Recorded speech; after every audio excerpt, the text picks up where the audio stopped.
Meghan Markle has been criticized for the premiere episode of her podcast Archetypes, with one royal commentator claiming the Duchess is clearly most interested in telling her own story.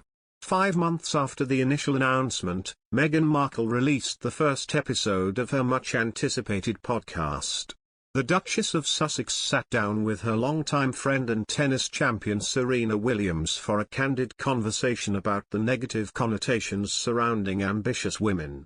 During the episode entitled, "The Misconceptions of Ambition with Serena Williams," the two friends touched on motherhood, pregnancy and some of the highs and lows of their careers. Serena, who stunned the world earlier this month when she announced her decision to retire from professional tennis, talked about the difference in the treatment of men and women in her sport and her own experiences of sexism on the court. But Danielle Welzer, a royal commentator, has claimed the majority of the episode consisted of Meghan talking about herself.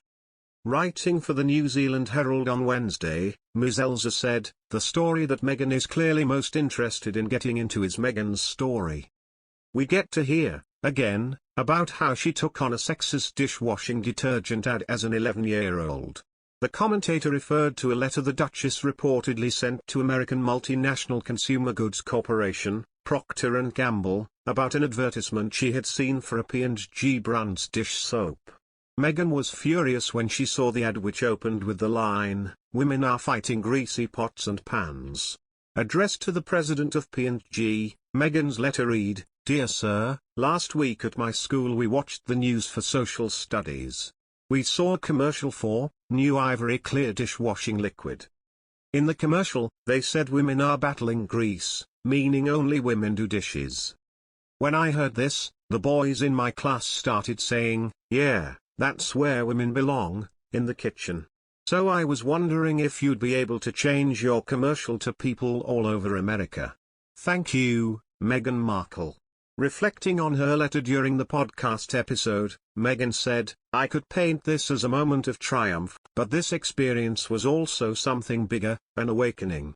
The Duchess went on to explain how her experience at her Catholic high school instilled in her a deep-rooted conviction for gender equality, and claimed it was only when she started dating now husband that she learned that apparently ambition is a terrible, terrible thing, for a woman, that is, according to some.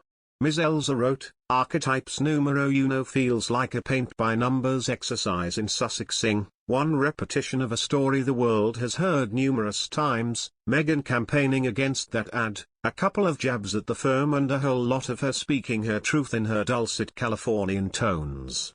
The journalist referenced the word count from the transcript, saying Meghan was responsible for about 61% of the conversation, and Serena Williams, a woman whose achievements include 23 Grand Slam singles titles and who is, in Meghan's words, a trendsetter, trailblazer, businesswoman, mum, only hits the 39% mark.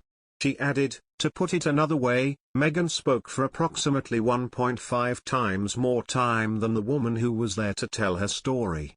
We get Meghan, a touch of Harry and some more Meghan with some Serena thrown in here and there. It takes up until the 11-minute mark before we actually hear from the tennis great, with Meghan's other half, Prince Harry, Duke of Sussex, even getting a look in before Serena meaningfully joins the conversation." Royal biographer Angela Levin went so far as to say that the Duchess' recollection of the event should be taken as an unreliable narrative, performed by an actress. Speaking on Talk TV, Angela said the incident was nasty to hear, but as an actress doesn't she know the show must go on.